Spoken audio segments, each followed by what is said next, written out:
Bison Media Zone on WDAY Extra. And welcome, everybody, to the Bison Media Zone. We do it each and every Wednesday here on WDAY Extra. We're in the midst of the recruiting season. For those that love college football as much as I do and listen to our show or watch our show, they know the Bison and many others have started already stocking their classes for 2025.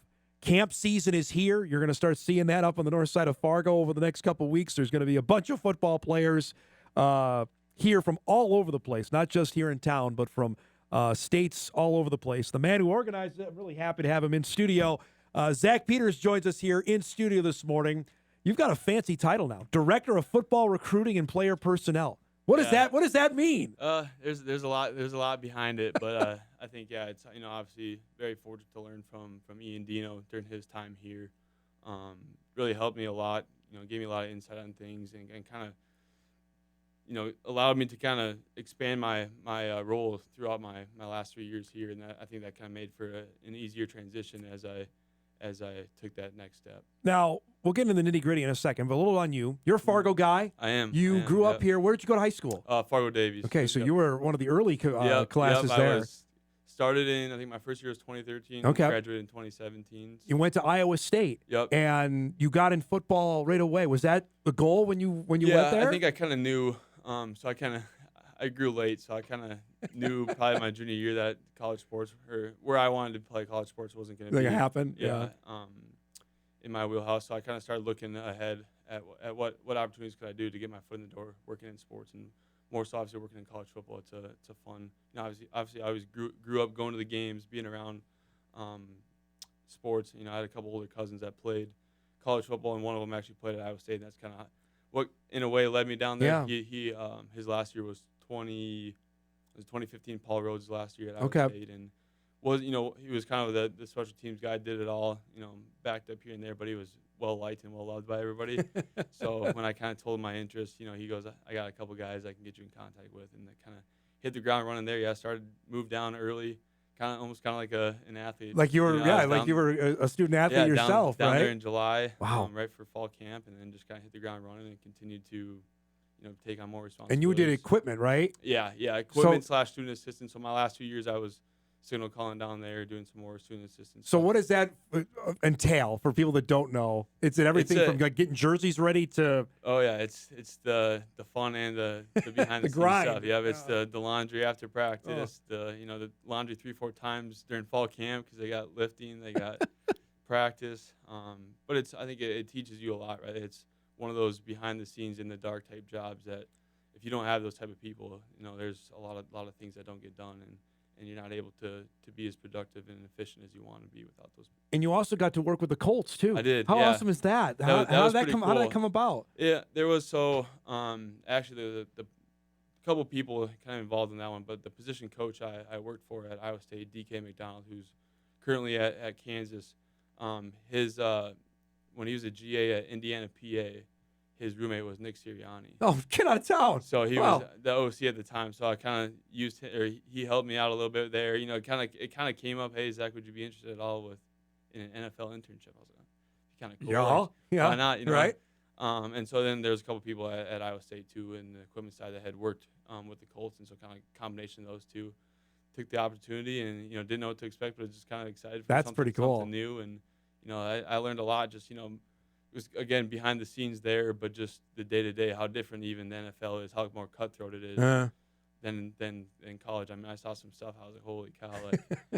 Like, and it's been good, right? I've been able to, use that knowledge, it's more off the field, behind the scenes knowledge, but for guys that have aspirations to go to the NFL, like, hey, you got to give it all. You got to play special teams. You got to do this. You got to do that. Because when it comes to, there's only 46 guys that dress on Sundays.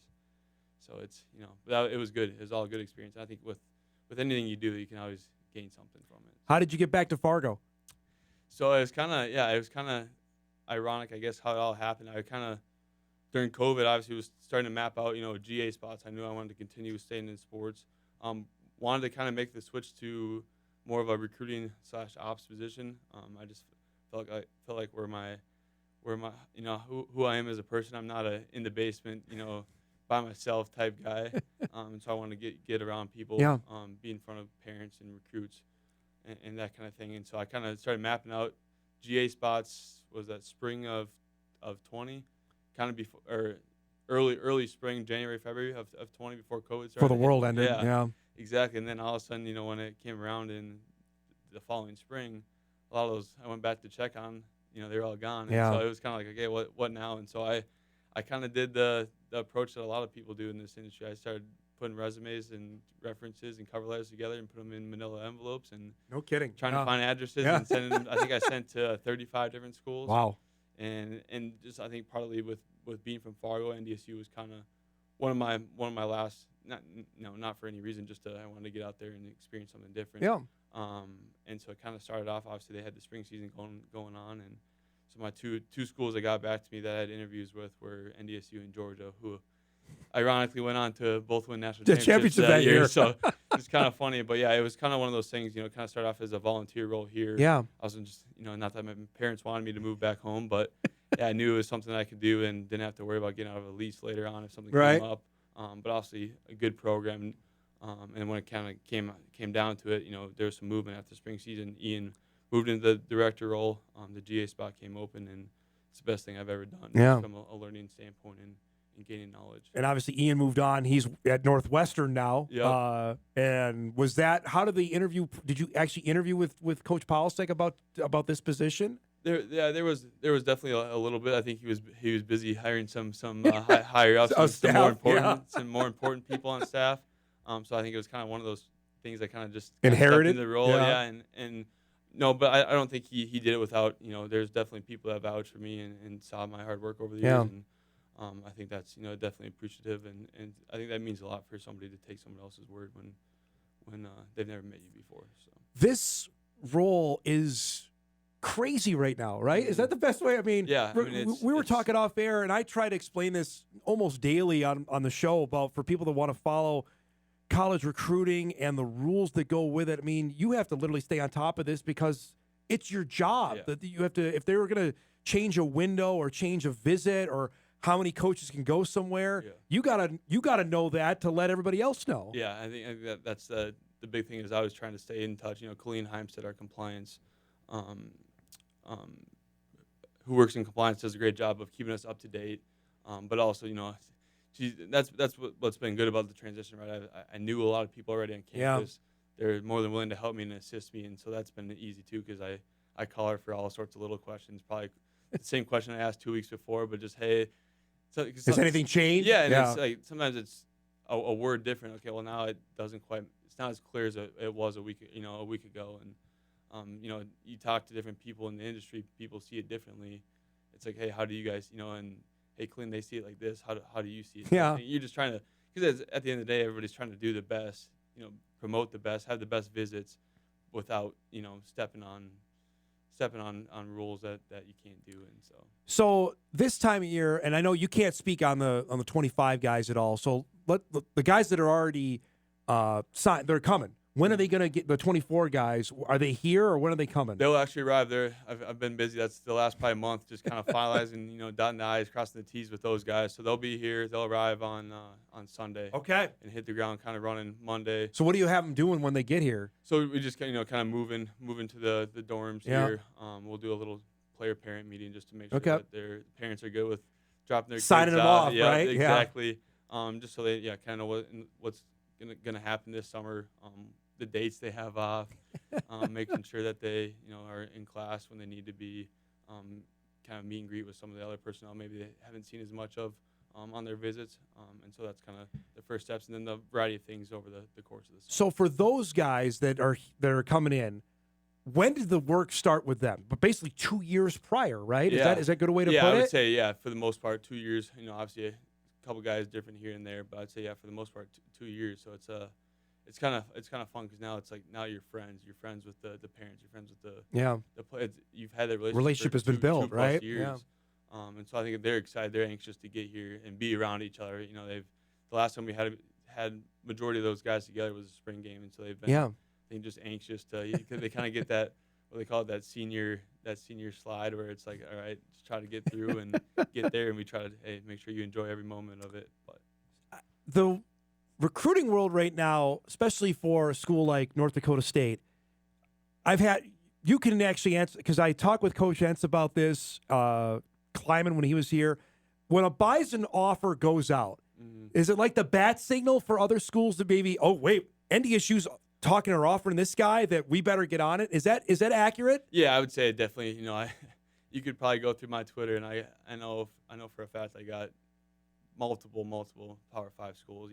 It might be the seventh guy that follow you. Yeah, exactly. There might be the seventh guy on the recruiting staff that is, but there's definitely, I think it's because of the success, because of the gems we found, the guys like Christian Watson that won offer. Yep. And there was 2 other guys at his school that went to Indiana didn't pan out like Christian did. There's the Cody Mock stories, the Cordells, and I think social media has really allowed for that. I think even the Cordell Volson was probably one of the last guys that now it's like if you want to be recruited, you got to have a Twitter type thing. Yeah. And so I think he didn't. Yeah, exactly. If I remember right. So you still got a couple guys here and there, but then it's like. Then we kind of asked them to create a Twitter. That was my next question. So do you ask them to do that? I mean, it helps, from a communication standpoint. Sometimes you don't, when you're messaging to a ton of kids or visits and stuff, sometimes the personal phone numbers can be a lot. And, obviously we try to minimize what our coaches are involved with during the fall, just from a recruiting standpoint, just to help, so that they can game plan during the week and stuff. So.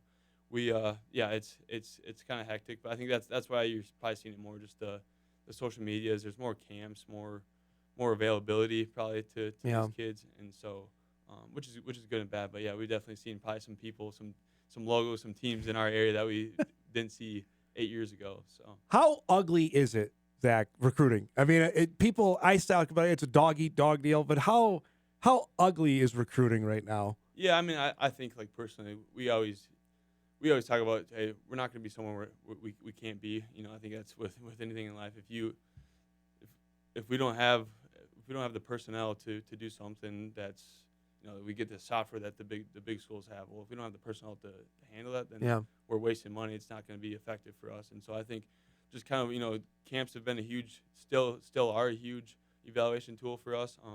Our coaches do a good job. We have a pretty tight knit area blueprint for recruiting, and so I think we have really good relationships, really good trust. Guys that have had good success up at NDSU, good experiences, and I think that all goes back to those cities, spreads, and I think that's been a huge part for us. So I had you in here because life's about to get real crazy with camp season coming. The youth camp is next week, which.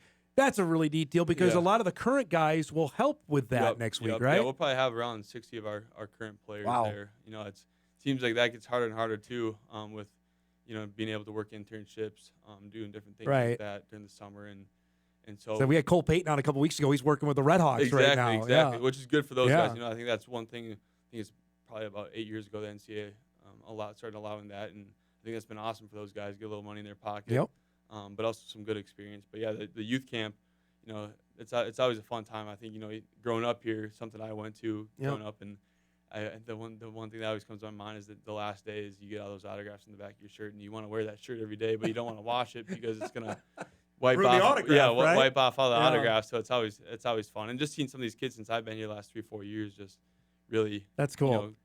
Mature, and now they're in the high school camp. So we're watching video. These are guys who signed, like Coy Okeson, that's Zach Vanderpool. These are guys that came here last year, 2 years ago, that you ended up starting a relationship that ended up signing to come here. Yeah, I think you always get a variety of guys. You get the guys that coach their high school coaches do a good job. Maybe we did a good job of evaluating them early on, but then you always get the guys that come to camp. I think one that really sticks out. 2 years ago now, or 3 years ago, Darius Givens. Darius Givens was a guy that we didn't have on our radar at all. Okay. Came to camp day one, and we're like, who is this guy? And before you know it, day 2, day 3 come around, still killing it. Hey, we gotta get this. We gotta find a role for this guy on our team. And I think that's the cool part about our camp, and that's why we push it so much still, because that's where you find some of your best walk-ons. That's where you find your Cody Mocks, your Jake Cavas. Some of those guys that come on as walk-ons. So I think that's the cool part. And we're killing it for numbers this year. So that's always a big thing for us. Here's the dates of it. The youth camp is next week, and then the individual camps, those are the biggies where those are the high school guys coming up that some already have offers in hand. But how often, Zach, where, like you just said, a Darius Givens will blow up, like, okay, we got to find an offer for this guy. Does that happen quite a bit? You always keep a couple scholarships in your back pocket. Obviously, I would say camps where a majority of our walk-on offers come from. It's a big month for us. On top of our coaches are able to hit a couple other maybe out of area camps that a little harder. Maybe we don't get as many kids from those areas, and so we try to meet them halfway down there. So I know our coaches were just down in Texas, going to Florida tomorrow. There's one in Lindenwood, right? In St. Louis area. Yep. So just to kind of some of our, how we per se call them our secondary areas. We kind of got our initial blueprint with the neighboring states, and then we got a couple of those secondary areas. And so getting down to some of those camps and just obviously showing the logo that you're interested, but it just gives you another recruiting opportunity outside of the high school visits. Last question here before we go. I really appreciate the time on this. I could talk to you for 3 hours. I love this stuff. For Bison fans that are keeping an eye on things, would you anticipate then the next few weeks that there's 5 known commitments right now that things could really heat up over the next few weeks then on that front? For sure. I think, you definitely see this time of year, guys are kind of finalizing. I think it's always good for, we encourage guys too, hey, if you know where you want to go, why wait? Go into your senior year and enjoy your senior year. Play free, play fast, But yes, I think you're going to see, obviously our couple camps we got coming up. We got some official visits coming up. So I think you'll definitely see, it's a good start, really good start for us already, way further than we've been in the past. And I think that's a testament to our coaches. Our coaches have done a good job even through the transition. A lot of these kids that are already committed or have been offered were kids that we've been on since last summer. The previous staff was in there, yeah. So I think that's just a good job that we do, getting those kids on campus, getting in front of them and their parents to make them as comfortable as they can be when it comes to the decision time. It's great to see you, man. Let's do this again. All right? Perfect. I really appreciate you coming by. Zach Peters, NDSU's Director of Recruiting and Player Personnel. Did I get that right? I got it right. All right, there we go. Thanks for coming by, bud. Of course. Again, NDSU's individual camps coming up at the end of the month, and the youth camp coming up next week. We come back, get you ready for the NCAA Track Championships. The Bison have 2 they'll be competing, including 1 tonight. We'll do that. We wrap things up right after this.